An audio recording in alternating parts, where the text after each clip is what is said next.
Friends, ಇವತ್ತಿನ ವಿಡಿಯೋದಲ್ಲಿ ನಾನು ನಿಮಗೆ ತಿಳಿಸ್ತಿರುವ ಮಾಹಿತಿ ಯಾವುದಪ್ಪ ಅಂತಂದರೆ, ಪಿಂಚಣಿಯನ್ನು ಯಾರು ಮಾಡಿಸ್ಬೇಕಂತ ಇರ್ತೀರಿ ಅಥವಾ ಪಿಂಚಣಿ ಹಣವನ್ನು ಯಾರು ಆಲ್ರೆಡಿ ಪಡಿತಾ ಇರ್ತೀರಿ ಅವರು ಇಬ್ಬರು ಈ ವಿಡಿಯೋನ ಸ್ಕಿಪ್ ಮಾಡದೆ ಕೊನೆಯವರೆಗೆ ನೋಡಿ. ಹೌದು ಫ್ರೆಂಡ್ಸ್, ಯಾಕಂದರೆ ಕರ್ನಾಟಕ ರಾಜ್ಯ ಸರ್ಕಾರದ ಕಡೆಯಿಂದ ಪಿಂಚಣಿ ಬಗ್ಗೆ ಒಂದು ಹೊಸ ಅಪ್ಡೇಟ್ ಬಂದಿದೆ. ಭಾಳಷ್ಟು ಮುಖ್ಯವಾದಂಥ ಮಾಹಿತಿ ಇದು. ಈ ವಿಡಿಯೋನ ನೀವಿಬ್ಬರು ಈ ಒಂದು ಸ್ಕಿಪ್ ಮಾಡದೆ ಕೊನೆಯವರೆಗೆ ನೋಡಬೇಕು. ಬನ್ನಿ ಫ್ರೆಂಡ್ಸ್, ಈ ಒಂದು ಹೊಸ ಅಪ್ಡೇಟ್ ಬಗ್ಗೆ ಮಾಹಿತಿಯನ್ನು ತಿಳಿಸ್ಕೊಡ್ತಾ ಇದ್ದೀನಿ. ಫ್ರೆಂಡ್ಸ್, ಇಲ್ಲಿ ನೋಡ್ತಿರ್ಬೋದು ವಿಜಯವಾಣಿ ಪೇಪರ್ನಲ್ಲಿ ಇವತ್ತು ತಾನೇ ಇದೀಗ ಬಂದಿರುವಂಥ ಲೇಟೆಸ್ಟ್ ಅಪ್ಡೇಟೆಡ್ ನ್ಯೂಸ್ ಇದು. ಪಿಂಚಣಿ ಮಾಡಿಸುವಂಥವ್ರು ಮತ್ತು ಆಲ್ರೆಡಿ ಪಿಂಚಣಿಯನ್ನು ಪಡಿತಿರುವಂಥವ್ರು, ಅಂದರೆ ಪಿಂಚಣಿಯನ್ನು ಮಾಡಿಸಿ ಹಣವನ್ನು ಪಡಿತಿರುವಂಥವ್ರು ಇಬ್ಬರು ನೋಡಬೇಕು ಈ ವಿಡಿಯೋನ. ಯಾಕಂದರೆ ಇಲ್ಲಿ ನೋಡ್ತಿರ್ಬೋದು ನಿಮಗೆ ಕರ್ನಾಟಕ ರಾಜ್ಯ ಸರ್ಕಾರದ ಕಡೆಯಿಂದ ಒಂದು ಹೊಸ ಅಪ್ಡೇಟ್ ಬಂದಿರುವಂಥದ್ದು. ಅಂದರೆ ಸುಮಾರು ಈಗ 4.26 ಲಕ್ಷ ಪಿಂಚಣಿ ಅಕೌಂಟ್ಗಳನ್ನು ಕರ್ನಾಟಕ ರಾಜ್ಯ ಸರ್ಕಾರ ಬಂದ್ ಮಾಡಿದೆ. ಹೌದು ಫ್ರೆಂಡ್ಸ್, ಇಂಥ ಒಂದು ಬಿಗ್ ಅಪ್ಡೇಟ್ ಬಂದಿರೋದು ಕರ್ನಾಟಕ ರಾಜ್ಯ ಸರ್ಕಾರದ ಕಡೆಯಿಂದ. ಈ ರೀತಿ ಯಾಕೆ ಕರ್ನಾಟಕ ರಾಜ್ಯ ಸರ್ಕಾರ ಮಾಡಿದೆಯಪ್ಪ ಅಂತಂದರೆ ಇದು ನಿಮಗೆ ಕೂಡ ಗೊತ್ತಿರ್ಬೋದು. ಭಾಳಷ್ಟು ಮಂದಿ ಏನಪ್ಪ ಅಂತಂದರೆ ಪಿಂಚಣಿ ಹಣವನ್ನು ಪಡೆಯೋದಕ್ಕೆ ಇನ್ನೂ ವಯಸ್ಸು ಆಗಿಲ್ಲ ಅಂದರೂ ಕೂಡ ಸುಳ್ಳು ಅಪ್ಡೇಟ್ಗಳನ್ನು ಕೊಟ್ಟು ಪಿಂಚಣಿಯನ್ನು ಮಾಡಿಸ್ತಾ ಇದ್ದಾರೆ. ಇದು ಭಾಳಷ್ಟು ಮಂದಿಗೆ ಗೊತ್ತಿರುವಂಥ ವಿಚಾರ. ಅಂದರೆ ಫಾರ್ ಎಕ್ಸಾಂಪಲ್ ನಿಮಗೆ ಗೊತ್ತಿರ್ಬೋದು, 60 ವಯಸ್ಸು ಆದಮೇಲೆ ಮಾತ್ರ ನಿಮಗೆ ಪಿಂಚಣಿ ಹಣವನ್ನು ಪಡೆಯೋದಕ್ಕೆ ಅರ್ಹತೆಯನ್ನು ಹೊಂದಿರ್ತೀರ ನೀವು. ಅಂದರೆ ಭಾಳಷ್ಟು ಮಂದಿ ಇನ್ನೂ 45, 50, 55 ವಯಸ್ಸಿರುತ್ತೆ. ಅವಾಗ ಏನು ಮಾಡ್ತಾರೆ, ಆಧಾರ್ ಕಾರ್ಡ್ ಸೆಂಟ್ರಿಗೆ ಹೋಗ್ತಾರೆ.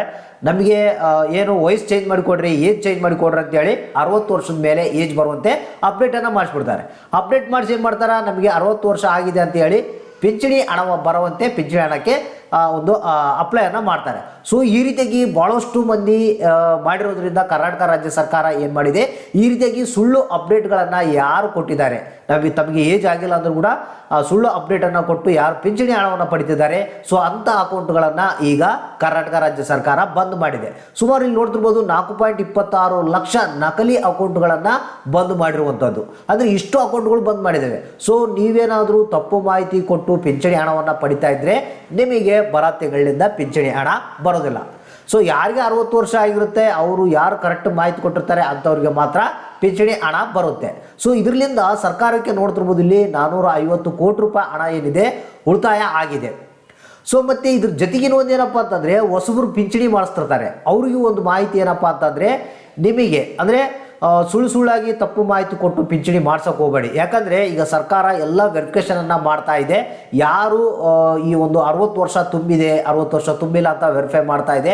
ಒಂದು ವೇಳೆ ನೀವೇನಾದರೂ ಸುಳ್ಳು ಮಾಹಿತಿ ಕೊಟ್ಟು, ಅಂದರೆ ಈ ರೀತಿಯಾಗಿ ಒಂದು ಆಧಾರ್ ಕಾರ್ಡ್ನಲ್ಲಿ ಡೇಟ್ ಆಫ್ ಬರ್ತನ್ನು ಚೇಂಜ್ ಮಾಡಿ 60 ವರ್ಷ ಆಗಿದೆ ಅಂತೇಳಿ ಅಪ್ಲೈ ಮಾಡೋಕ್ಕೆ ಹೋದರೆ ನೀವು ಗ್ಯಾರಂಟಿ ಸಿಕ್ಕಾಕೊಳ್ತೀರ. ಸೊ ಅಂಥವ್ರು ಪಿಂಚಣಿ ಮಾಡಿಸ್ಬೇಕಂತಿರೋರು 60 ವರ್ಷ ಆಗಿದ್ದರೆ ಮಾತ್ರ ಪಿಂಚಣಿ ಮಾಡಿಸಿ, ಇಲ್ಲಾಂದರೆ 60 ವರ್ಷ ಆದಮೇಲೆ ಪಿಂಚಣಿಯನ್ನು ಮಾಡಿಸ್ಬೇಕು. ಇನ್ನು ಯಾರ್ಯಾರು ತಪ್ಪು ಮಾಹಿತಿಗಳನ್ನು ಕೊಟ್ಟು 60 ವರ್ಷ ಆಗಿದೆ ಅಂತೇಳಿ ಪಿಂಚಣಿಯನ್ನು ಪಡಿತಾ ಇದ್ದರೆ ಅಂಥವ್ರಿಗೆ ಬಿಗ್ ಶಾಕ್ ಕರ್ನಾಟಕ ರಾಜ್ಯ ಸರ್ಕಾರ ನೀಡಿರುವಂಥದ್ದು. ಅಂದರೆ ಇದು ಇವತ್ತು ತಾನೇ ಬಂದಿರುವಂಥದ್ದು ಹೊಸ ಅಪ್ಡೇಟ್ ಫ್ರೆಂಡ್ಸ್ ಇದು.